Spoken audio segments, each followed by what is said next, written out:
Hello my dear friends, कैसे हो आप सब। आई होप अच्छे होंगे। आज की वीडियो का हमारा टॉपिक है वैदिक सभ्यता क्या है। हम हिस्ट्री में पढ़ेंगे आज वैदिक सभ्यता के बारे में। मैंने पिछली दो वीडियो में बताया है इतिहास का विभाजन, प्रागैतिहासिक काल, अर्धऐतिहासिक काल और ऐतिहासिक काल था। तीन रूप में पढ़ा हमने। ठीक, प्रागैतिहासिक काल को भी हमने तीन रूप में बांटा, पूरा पाषाण काल, मध्य पाषाण काल और नवपाषाण काल, जिसे हमने पढ़ लिया एक वीडियो में। ठीक, उसके बाद हमने दूसरा टॉपिक पढ़ा था अर्धऐतिहासिक काल, जिसमें हमने सिंधु घाटी सभ्यता पढ़ ली। उसके बाद हमारा अगला टॉपिक आता है वैदिक सभ्यता। आधे ऐतिहासिक काल का ही अगला टॉपिक है वैदिक सभ्यता। ये हमारी क्लास नंबर 3 है वैदिक सभ्यता। इसे दो रूप में बांटा गया, ऋग्वैदिक काल और उत्तर वैदिक काल। ठीक, वैदिक सभ्यता का जो समय था वो था 1500 BC से 600 BC तक। BC का मतलब पता है बिफोर क्राइस्ट, यानी कि ईसा मसीह के जन्म से पहले की बात है। ठीक, बात करें ऋग्वैदिक काल जो है, इसका जो समय पीरियड है 1500 BC से 1000 BC तक का समय है। ठीक, और बात करें उत्तर वैदिक काल, इसका समय है 1000 BC से 600 BC तक और इसका 1500 से 1000 BC तक। तो आज हम पढ़ेंगे ऋग्वैदिक काल क्या है, बिल्कुल जीरो से।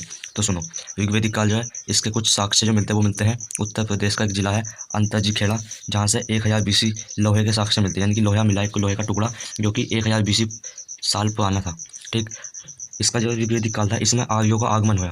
आर्य कौन थे? आर्य संस्कृति, यानी कि आर्य के उस टाइम के लोग जो थे, जो आए हैं उस टाइम, उन्हें आर्य कहा गया। ठीक, आर्य का मतलब होता है श्रेष्ठ या कुलीन, आर्य संस्कृति से जुड़ा है।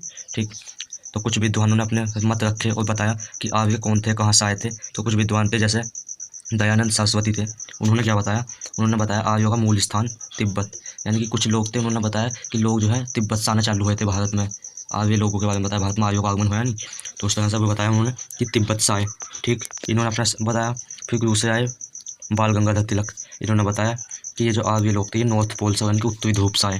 ठीक, उसके बाद LD काला ने कहा कि ये कश्मीर से आए। ठीक, इन्होंने अपना मत बताया। फिर आए डॉक्टर संपूर्णानंद, इन्होंने बताया ये सप्त सिंधु से आए। ठीक, उसका आया मैक्स मुलर, इन्होंने बताया ये सेंट्रल एशिया, यानी कि मध्य एशिया से आए। तो जो सही माना गया है वो माना गया है, दयानंद सरस्वती ने थोड़ा बहुत सही बताया तिब्बत की साइड से आए, और मैक्स मुलर का सिद्धांत बिल्कुल राइट माना गया कि ये सेंट्रल एशिया यानी कि मध्य एशिया से आए होंगे। ठीक, तो ये इस तरह से अपने अपने मत दिए इन विद्वानों ने कि कहाँ से आए होंगे आर्य लोग, यानी कि हमारे पूर्वज जो थे, आर्य जो थे। ठीक, और समझते हैं हम। फिर ऋग्वैदिक काल के अंदर अगला टॉपिक आता है हमारा वेद। अगला टॉपिक हमारा वेद। वेद 4 प्रकार के होते हैं, होता है ऋग्वेद, एक सामवेद, एक यजुर्वेद, एक अथर्ववेद। ठीक, बात करें दोस्तों मतलब हमारा ऋग्वेद क्या है। ऋग्वेद, ऋग का मतलब होता है, इसका जो अर्थ है वो है श्लोक, यानी कि इसमें श्लोकों का अध्ययन करा गया है ऋग्वेद में। ठीक, ऋग्वेद जो है, इसमें जो मंडल है वो 10 मंडल है। ठीक, इसमें कुछ इंपॉर्टेंट मंडल है, जैसे तीसरा मंडल, इसके अंदर लिखा गया है गायत्री मंत्र, जो कि विश्वामित्र ने लिखा है। ठीक, गायत्री मंत्र जो कि सूर्य देवता को समर्पित है। ठीक, फिर इंपॉर्टेंट है चौथा मंत्र, उसमें कहा गया कृषि के बारे में, यानी कि कृषि किस तरह से करनी चाहिए, ये 1000 BC के लगभग बताया गया था। ठीक, उसको आता है 7वां मंडल, इसमें बताया गया 10 राजयुद्ध के बारे, यानी कि 10 राजाओं का युद्ध हुआ था, जिसमें से एक राजा ने उन 10 को मारा था और वो विजयी हुए। ठीक, उसके बाद आया नौवा युद्ध, मतलब नौवा मंडल, इसमें सोम देवता के बारे में बताया गया। ठीक, ऐसे एक प्रसिद्ध मंडल है 10वां मंडल, जिसमें पौष सूक्त के बारे में बताया गया।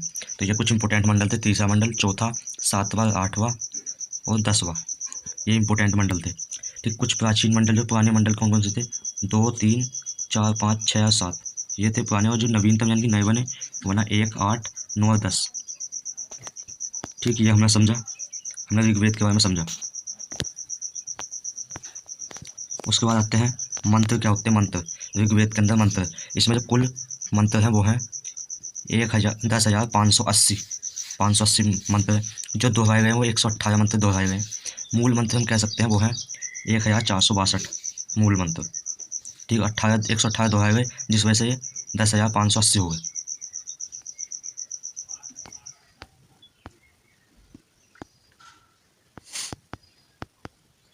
बात करें सूक्त के बारे में, सूक्त का अर्थ होता है अच्छी बातें, अच्छी बातें, जो कि 1028 है। बात करें पुरोहित, पुरोहित होता है पढ़ने वाला, जो इसे पढ़ने वाला होता है वो से कहा जाता है होत्र या होता। ऋग्वेद को पढ़ने वाला कहलाता है होत्र या होता। इसमें जो ब्राह्मण है वो है कर्मकांडीय यज्ञ के बारे में बताया गया, हम ब्राह्मण। इसमें जो उपवेद है वो है आयुर्वेद, इसका उपवेद है, ऋग्वेद का उपवेद है आयुर्वेद। ठीक, बात करें आस्तो माँ सदगाम्य वाक्य, ऋग्वेद से लिया गया है, ये जो वाक्य है वो ऋग्वेद से लिया गया है। तो सिंधु घाटी सभ्यता की, इसे ऋग्वेद में हवि यूपिया के नाम से जाना जाता है। ऋग्वेद में सिंधु घाटी सभ्यता का बारे में बताया गया था। बात करें ऋग्वेद में जो यमुना है, इसका 3 बार नाम लिया गया है, और गंगा इसका 1 बार, सिंधु जो नदी है इसका 30 बार नाम लिया गया, क्योंकि सिंधु नदी सबसे प्रसिद्ध थी उस टाइम। उसके बाद हम बात करें ऋग्वेदिक काल जो है वो इसमें जो ऋग्वेदिक ये नदियाँ हैं इनके बारे में, इस टाइम नदियों को क्या कहा जाता था, तो इनके जो प्राचीन नाम थे जैसे बितिस्ता, जो बितिस्ता नाम था प्राचीन, अब इसे बितिस्ता को कहा जाता है झेलम। ठीक, पहला नाम था बिपाशा जिसे कि अब कहा जाता है ब्यास नदी। पहला एक नदी थी परुष्णी जिसका अब नाम है रावी। ठीक, प्राचीन नदी है एक कुंभा जिसका अब नाम है काबुल। पहले थी एक सदानीरा जिसका नाम है अब गंडक। आस्किनी जिसका अब नाम है चिनाब। सतोदरी जो प्राचीन नदी थी इसका नाम है, आधुनिक नाम है इसका सतलज। गोमल इसका जो प्रसिद्ध नाम है अब गोमती। सिंधु का नाम है अब सिंध। सरस्वती नदी इसका नाम था सरस्वती का घग्गर। बात करें सुषमा इसका अब नाम है सोहन। सुवस्तु इसका नाम है स्वात। तो बात करें प्रसिद्ध नदी कौन सी इनमें से, सबसे प्रसिद्ध एक तो है बितिस्ता, एक है परुषणी, और एक है आस्किनी, एक सतोदरी यानी कि सतलज, और एक है सिंधु। यानी कि ये 4-5 नदी जो अब भी इंपॉर्टेंट है, किसी भी एग्जाम में पूछी जाती है। तो ये हमने ऋग्वेद के बारे में समझा, और ऋग्वेद के अंदर हमने नदियों के बारे में समझा। ऋग्वेद के बाद आता है हमारा सामवेद। ऋग्वेद के पहले नंबर का नंबर 2 से आता है सामवेद। साम का अर्थ होता है गान यानी किसी छू गाना। ठीक है, इसे भारतीय संगीत का जनक कहा जाता है, यानी कि ऋग्वेद को भारतीय संगीत कहा जाता है। ठीक, इसमें 7 स्वरों के बारे में पता चला क्या, सा रे गा मैं पा धा नी, यानी कि सा रे गा मैं पा धा नी, जो ये जानकारी है इसकी जानकारी भी सामवेद से मिलती है। सामवेद जो है इसके अंदर जो मंत्र है वो सूर्य देवता के प्रति समर्पित है, सूर्य देवता को समर्पित है। ठीक, इसे पुरोहित यानी कि इसे पढ़ने वाला क्या कहलाता है, इसे सामवेद को वो कहलाता है उद्गाता। उद्गाता कहलाता है सामवेद को पढ़ने वाला। इसमें जो उपवेद है वो है गंधर्व वेद, इसका उपवेद है गंधर्व वेद। इसमें जो ब्राह्मण है वो है पंचविश। इसकी 3 शाखाएँ हैं, जैमिनीय, कौथुमीय, रामायणीय, इसकी 3 शाखाएँ। तो सामवेद के बारे में हमने समझा, दूसरे नंबर का था सामवेद। उसके बाद आता है नंबर 3 पर यजुर्वेद, तीसरे नंबर पे। यजुर्वेद के बारे में, यजु का अर्थ होता है यज्ञ, यज्ञ से संबंधित है। यह यज्ञ व बलि संबंधित मंत्रों का वर्णन करता है। ठीक, गद्य एवं पद दोनों में लिखित है, यानी कि यजुर्वेद गद्य और पद दोनों में लिखा है। पुरोहित यानी कि जो पढ़ने वाला वो कहलाता है अर्धव्यू कहलाता है, पढ़ने वाला अर्धव्यू। इसका जो उपवेद है वो है धनुर्वेद। तो यजुर्वेद के बारे में हमने पढ़ा। और एक कीवर्ड की बात और बताऊँ, यजुर्वेद जो है इसे लिखा किसने था, यजुर्वेद को किसने लिखा था, तो इसे लिखा था विश्वामित्र ने। यजुर्वेद लिखा है विश्वामित्र ने।